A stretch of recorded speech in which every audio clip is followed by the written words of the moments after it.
Hi everyone, welcome back to Answering 119 with me, Jason, and on the other side of me is Jono from truth2u.net. We asked you for some recommendations on 119 videos to look at, and one of the ones that came back was the Messiah in Genesis 5, which is a really interesting subject. Jono, tell us a little bit about what the format of the video is that 119 put together for this.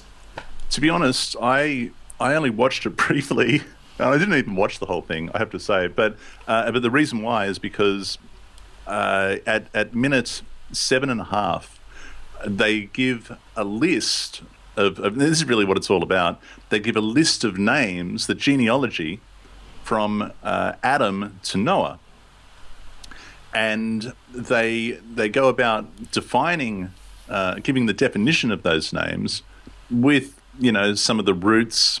As well in combination. There's a little bit of manipulation going on, and then they try to, with a little bit of tampering of the text, they try to formulate this into a sentence, and then they say this is a prophecy of Jesus. Okay, so it's great. I love it. I think it's. I'm really glad they did it. I think it's wonderful. But this is what the whole video is about. I think it's about 10 minutes long. Now, I think you watched it in a bit more detail. Is there more to it than that? A little bit. It's what's kind of interesting is often, all right. So if you're playing along at home and you've listened to much of our other stuff, and especially stuff with Rabbi Singer, he'll often mention a thing called circular reasoning, and the idea behind circular reasoning is that the item that holds the text contains text that proves that the item is true. And this video is a perfect example of that. They start off with the premise, a few premises actually. One is that the Bible contains prophecy that's hidden in a code that you couldn't possibly understand or find. And secondly, that prophecy points to a person that they've already decided on, and the role of that person's already been decided. So that's for later on, the whole point of what this Messiah thing is in the first place.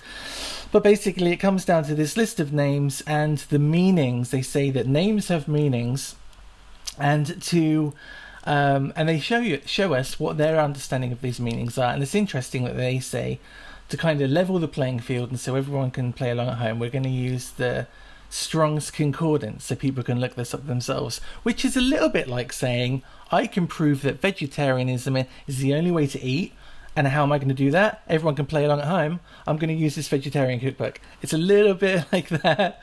Why Strong's? There are obvious answers. Yeah. So I think what we've done is we've gone through that list of names ourselves. I primarily use the Strong's. I double-checked a few sources, but because what we wanted to do, and obviously what 119 wanted to do as well, is to use tools that everybody can use. I primarily use the Strong's. You primarily use the Brown's Driver Briggs, right? Yeah, I used that one just to get a different perspective on it. Cool. Well, no, I'm glad you did, because we actually haven't compared lists yet, and we wanted to do that on air. So it might be an idea if we go through our lists first, and then we'll come to 119's list and see how it compares. Is that fair enough? It is. And what I'd like the people at home to do is pause this video now, run off and get a pen and paper. I want you to write down what Jono and I say, and at the end, formulate those words into a sentence and stick them into the comments under the video, because I'd love to know what your definitions are of the sentence that we're making from all the words that we put together here. If you have a trusted a Bible dictionary, a preferred Bible dictionary that you use that isn't, the Strong's or the Brown Driver Briggs or whatever, do the same experiment and come up with your own list. Put it underneath the video. Would love to see it. Now, you also may find it more simple to use the list in 1 Chronicles chapter 1. It's just a little bit more concise there. I used that, and it made it a bit easier for me. It's the same genealogy. So first of all, the names in order are, we start, of course, with Adam. We go to Noah. It's Adam, Seth, Enosh, Kenan, Mahalalel,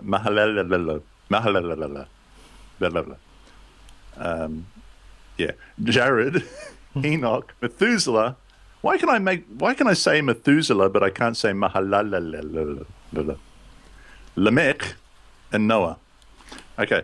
Now, the definitions that I came up with is Adam is a human, Seth, compensation, Enosh, man, Kenan, possession or gotten, Mahalalel, praise of God, Jared, descent, Enoch, dedicated, Methuselah, man of the dart, or man of the spear, but primarily most of the ones that I checked was man of the dart. Lamech, vigorous youth. Noah, rest. Now, before I go on, one interesting thing that I came up with, Jason, maybe you can help me here. Seth, I got compensation. I think I got that from the Strongs. But when I was there checking, and I was using Blue Letter Bible as the tool, I came across the, let's see now, this is, I only looked at this briefly, Gesenius, the Gesenius Hebrew Chaldean Lexicon, interestingly lists Seth as buttock. That's what it says, buttock. I'm not sure if this is I think maybe this is the root. You're just being cheeky now. No, it's what. Or maybe that's what. Maybe when he was born and they looked at him and they said, "Oh, he's a cheeky little face. Let's call him buttock." Maybe. But it seems to be buttock singular. Oh. One buttock is. I mean, buttock would be the buttock is the. It's the singular of buttocks, right? Yeah. Glutamus maximus. Yeah. Glutinum, and it even gives a cross reference to Isaiah chapter 20 verse 4. Which I checked out, and it does mention buttocks. Is it buttocks or buttocks? It's a buttock and I can't believe we've gone here, but it's buttocks and buttock, isn't it? We didn't. This was Gesenius that went. You get shot in the buttock, and you get. Yeah. I'm not. Yeah. I'm just saying. Yeah, people, no, it's interesting. And another thing that 119 does, as we'll see in just a minute, is that they throw in a few root words and the definitions of root words to sort of, a little bit of cherry picking here and there that suits them. Adam, for example, comes from Adom, which means red or red earth. So if we say a red human, buttock, compensation, man, possession or gotten, praise of God, descent, dedicated, man of the dart, vigorous youth, rest. Clearly a prophecy of Jesus. Jason, what did you get? Have you been injured in a dart accident? Has it penetrated your buttock? Cool now. And lawyers already. You mentioned there that they use root words, and they do. And what they do is a bit cheeky because they'll take a name which has a definition, and then to help the cause, they'll go in and they'll pull out the root. Now, they don't choose between the name definition and the root. They'll use both. So, as an example, William. Lovely name. Beautiful name for a boy. Right. Yep. William comes from Wilhelm. Will meaning strength of mind and fortitude of character and straightforward thinking, and helm literally meaning head. And the name means somebody who is set in what they were going to do. Well, William as a meaning is someone that knows what they want and they go after it. But I always thought that William meant conqueror. Well, no, but yeah, well, it kind of does, doesn't it? You set your mind to something and you do it. You conquer it.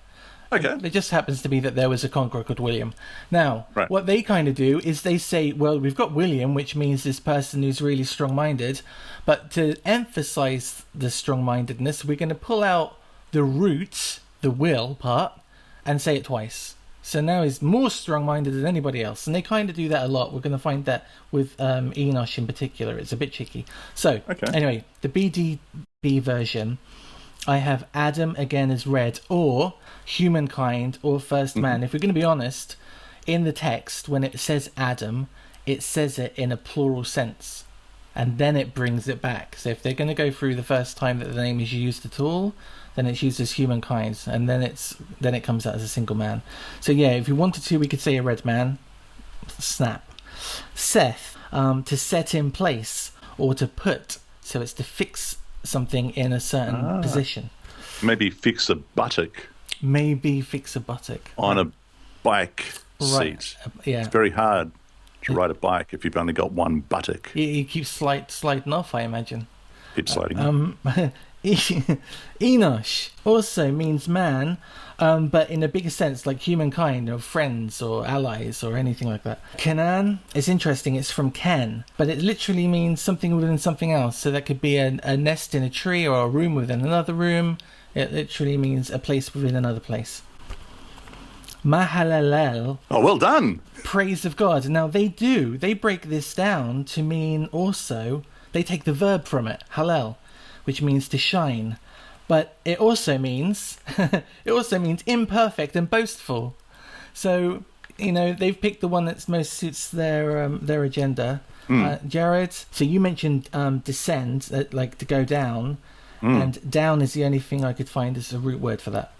Enoch, now this was interesting. Enoch, the root for that is the roof of the mouth. And also the phrase is used when you have a piece of pottery and you push it into shape, or you strangle it to make the form you want. Methuselah, again, man of the dart. When it says shoot, I thought it was going to mean it's a javelin, but when I looked it up, it was talking about plants and bushes and trees, that kind of shoot. And then we hang on. So Methuselah, you've got as a possibility to mean shoot as well. Yeah, like vegetation.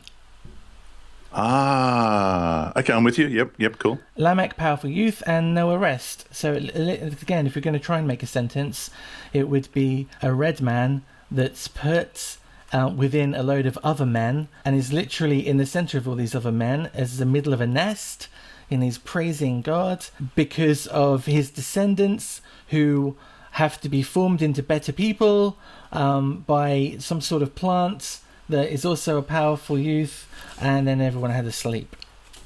And then everyone is asleep.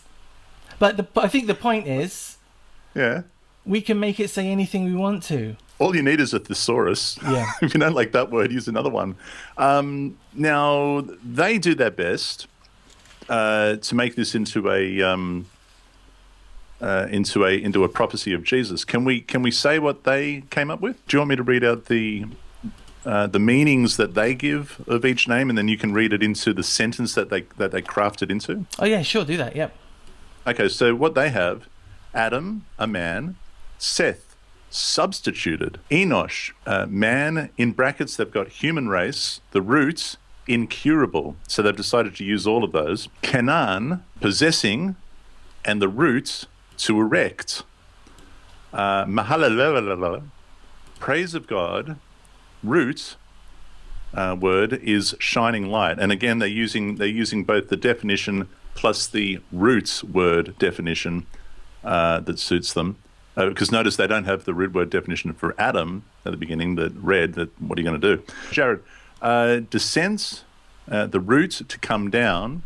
Enoch, dedicated, the root to teach.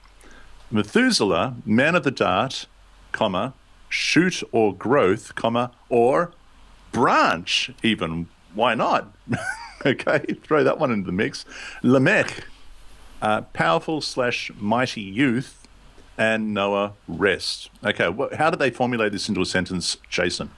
So the sentence they formulated is, man substituted incurable man and erected a shining light of God by coming down to teach. He is the branch bringing mighty youthful rest.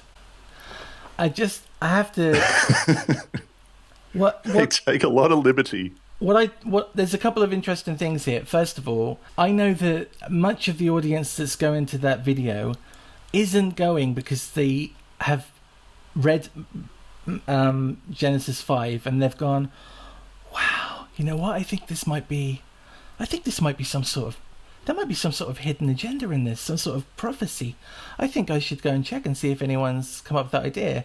No one's doing that. What they've done is people that are watching this video, they've heard that there's some sort of hidden trick, an Easter egg or a code, and then they want to go and have a look at it. But what's important to remember for anyone watching at home is that this isn't how God speaks to people. This is the only instance as well that you're going to find, and we're going to have some fun with this in a minute, but this is the only instance you're going to find in the Tanakh that anyone even tries to turn into a thing. You have to remember that this isn't prophecy.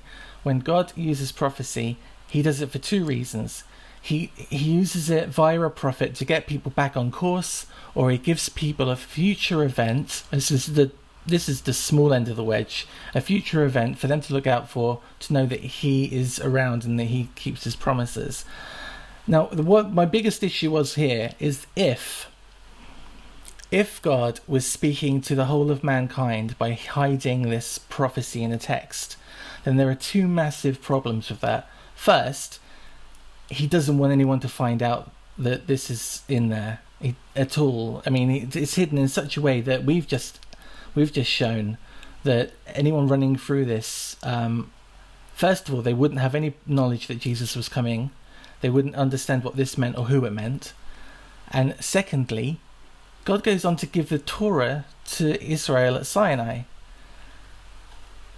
Everything that Israel needs to live is in that Torah, and this isn't in it.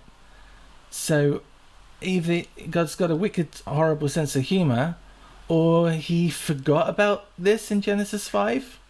Well, I started this. When we started talking, and I mentioned that I'm really glad that 119 have done this, and the reason why is because it shows it very clearly that that there is nothing in the Tanakh that says one day a king of Israel shall come and he will be me and I will die for your sins. And if you believe in the King of Israel, the Messiah, then you can go to heaven when you die. You will receive salvation, eternal life, and so on and so forth. Nothing, nowhere. I mean, a lot of people will have gone through the 365 series that Rabbi Skobach and myself did. There'll be a where link, we went through. a link to those videos up here and one down the bottom. Cool. And we went through every single one of those prophecies, so-called prophecies, which in the end became very, very, very obvious that what was being called prophecies, as you well defined, were actually just connections via similar words, similar phrase, or similar theme, and with a little bit of imagination, they said, well, there you go, there's a connection to Jesus, therefore it's a prophecy. But there are no plain, clear prophecies of Jesus because they just don't exist. Therefore, as 119 have just beautifully demonstrated, these are the kind of what I would call a desperate grasping of straws. These are the kind of experiments that they need to engage in order to throw out to people something that may placate them in the Jesus faith. So I love this. I think it's really great. I think it shows that they are desperate. It shows that they need to invent. And there's also the reason why you have these Bible codes and all this sort of stuff. It really is a desperate grasping of straws because there's nothing clear in the text. And not only that, but it goes directly against the text in many places. So it starts off there with a man substituted into incurable man. 119 goes into quite a lot of detail. They bring up Isaiah 53 and they start saying, well, look, this... Actually, what they do is they say, a man substituted incurable man. Doesn't that sound a little bit like Yeshua or Messiah in Isaiah 53?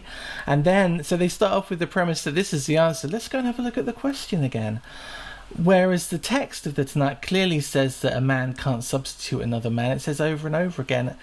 And in Ezekiel 18, it says that that's physically, not only is it not possible, but it doesn't have to happen.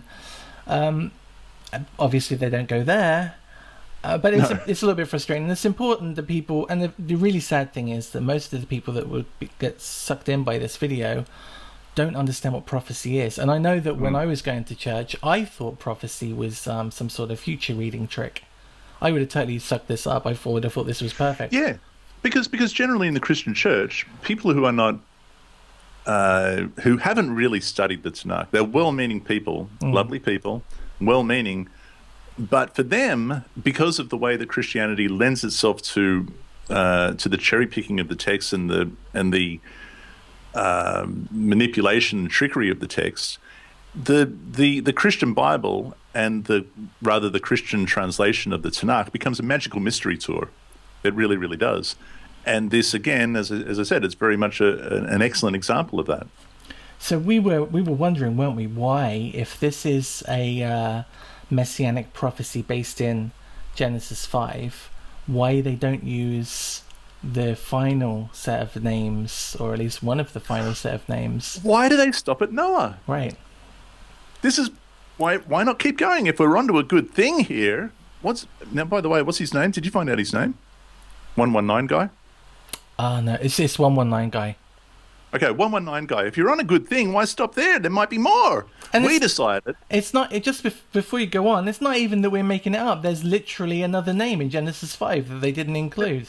The very next name is a name. The next name is Shem, which means name. And we thought, surely, if this is a prophecy of Jesus, there's got to be more gold. I mean, why stop there, guy? We've done it for you. We've done it for you. Don't worry about it. Now, we stuck to the same... I primarily stuck with the Strongs, so people can do this at home. You primarily stuck with the Brown Driver Briggs. I'm going to read out what I came up with, and then I'll let you roll with it. Okay. This is from Shem, which is the next descendant of Noah, from Shem to Abraham. This is how it reads. A little bit interesting. Okay, Shem, as we just mentioned, is name. There's no argument about that. Aphaxad, there's a name. Interesting. Aphaxad, I got from the Strongs a definition of, I shall fail at the breast. He cursed the breast bottle. That might be what it means. According to the Strongs, that's what it means. Now, before I go on, Jason... Why is yours all about buttocks and breasts, and I get really boring stuff about doing it. It's not my fault. Trees and things. This is... No! People can look this up. It's not me. I didn't do it. I didn't write the Strongs or Genealogy, whatever. It's people can look it up. All right. Now, okay. I'm just saying. Now here, the next name, this becomes really interesting. In the book of Luke, the Gospel of Luke, whoever wrote it, we don't know.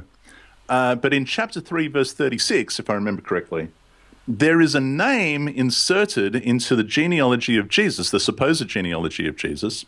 This is one genealogy in Luke. There's another one in Matthew chapter 1, right, which is different to this one. They're both supposed to be the genealogy of Jesus through Joseph. They're different. We're not going to go there. We don't have time. But while we are there, it's worth saying that these were inspired by the Holy Spirit and do not contain in any way any errors. The Christian Holy Spirit. Apparently. But anyway, we're going to stick with Luke because actually I think the one in Matthew goes from Jesus to Abraham. That's got a whole lot of issues in it, in and of itself. We don't have time to do that. The one in Luke goes from Jesus to Adam in reverse order. It's great. And what it does is it inserts a name that doesn't exist anywhere in Genesis or in Chronicles. It's just not there. And that is Canaan.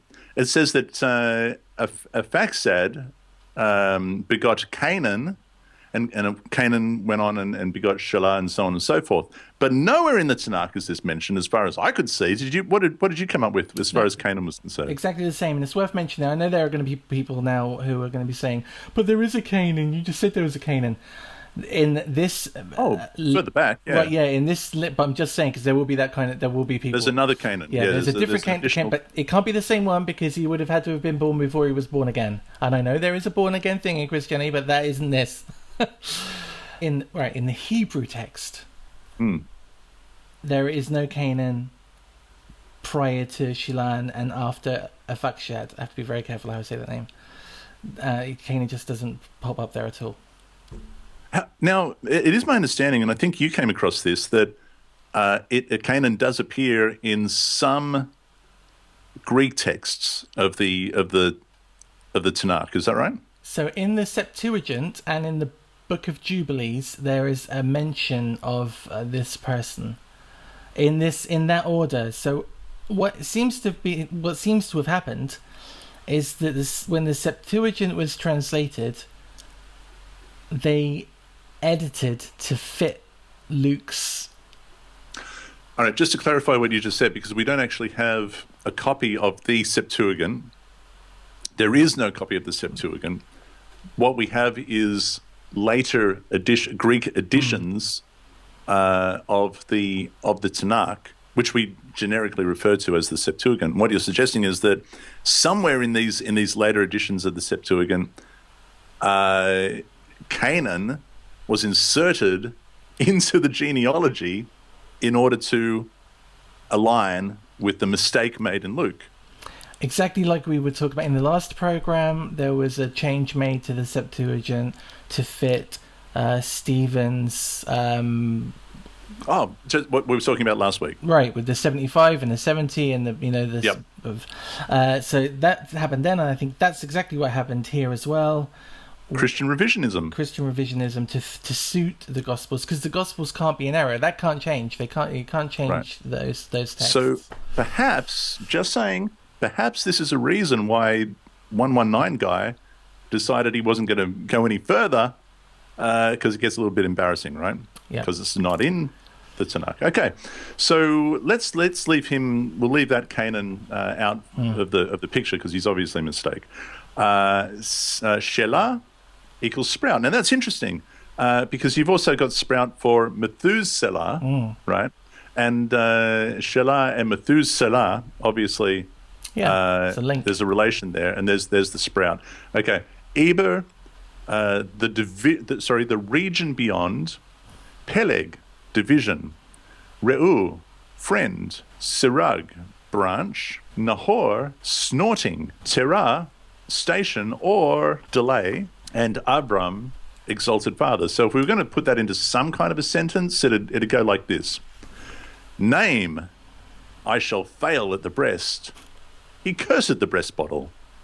Sprout, the region beyond, division, friend, branch, snorting, station or delay, exalted father. Another prophecy of Jesus. Jason, what did you get? I got name, very much the same. A name, boundary, below, beyond, earthquake. Earthquake? Hang on, wait. Who was earthquake? That's for division, so that's for Peleg.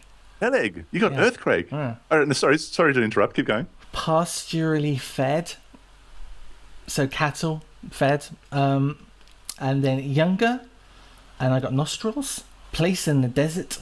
I think that's literally because Tehran is a place in the desert, and father of many, or a multiple father, which is kind of what we knew about Abraham already. There's no way of making either of those groups of words into anything that makes any sense. But you know what I reckon we could do? If we decided on a person, like if you randomly, I don't know. And if we opened this up with a few more root words. Yeah, you know, Donald Trump. He's in the news at the moment. Okay. Donald Trump. He's a big name, right? He wants to put a boundary around America. He doesn't want the people from below in Mexico, those people beyond, to get in. So he's going to build a wall. He's going to cause division. So no one can get into the pasture land. He wants to appear younger to people, and he flares his nostrils because he's such a big macher. And he wants that place in the desert to disappear because he doesn't like Mexico, and he wants to become father of the nation. I think... You know what? And that's just off the top of your head in the space of 30 seconds. If we had more time, I'm sure we would be. And as I said, if we open this up with a few root words, a little bit of cherry picking, bit of manipulation with the text, the tenses and so forth, I'm sure we could make a sentence about Donald Trump. But you could do that with anybody, I'm certain. Yeah. Oy. Anyway. I think the takeaway from this is that that's not how prophecy works, and that's not how God speaks to his people. And you'd have to be pretty desperate to... you were saying to me earlier on today, 119 didn't come up with this. This is something that people have been spewing out for decades, right? So it's super important that people don't think that that's how prophecy works. That's not... God doesn't speak to people in such a difficult way it makes it impossible for them to live a good life, or to, if that's how God wanted people to be saved, he would have, the Ten Commandments would have come in Sudoku form or a word search. Yeah, you're right. I mean, I love that in the Psalms it says that the Torah is perfect, converting the soul. The Torah is perfect, converting the soul. In Deuteronomy chapter 30, verse 11, it says, "For this commandment which I command you today is not too mysterious." It's not too mysterious for you, nor is it far off. It is not in heaven that you should say, "Who will ascend into heaven for us and bring it down to us that we may hear it and do it?" Nor is it beyond the sea that you should say, "Who will go over the sea for us and bring it to us that we may hear it and do it?" But the word is very near to you, in your mouth and in your heart, that you may do it. It's not too mysterious. Incidentally, Paul makes a mess of that, but we don't have time to go into that one either. In any case, there it is. There's another 119 mishmash. And as they say in 119, land tests everything. So we did. Thanks, Jason. If you have a favorite video of 119 that you even like it and you just want to know if it's kind of sound, or you've seen a meme that they've done and you want us to have a look and give it our own spin and have a look and see what the content is, then tell us. Place a comment under this video wherever you're looking at it, or you can, if you don't want to do that and you want to privately message us, you can do that too. We're both on Facebook, and if you want us to do this again, please tell us and we will. Done. Thank you. See you later.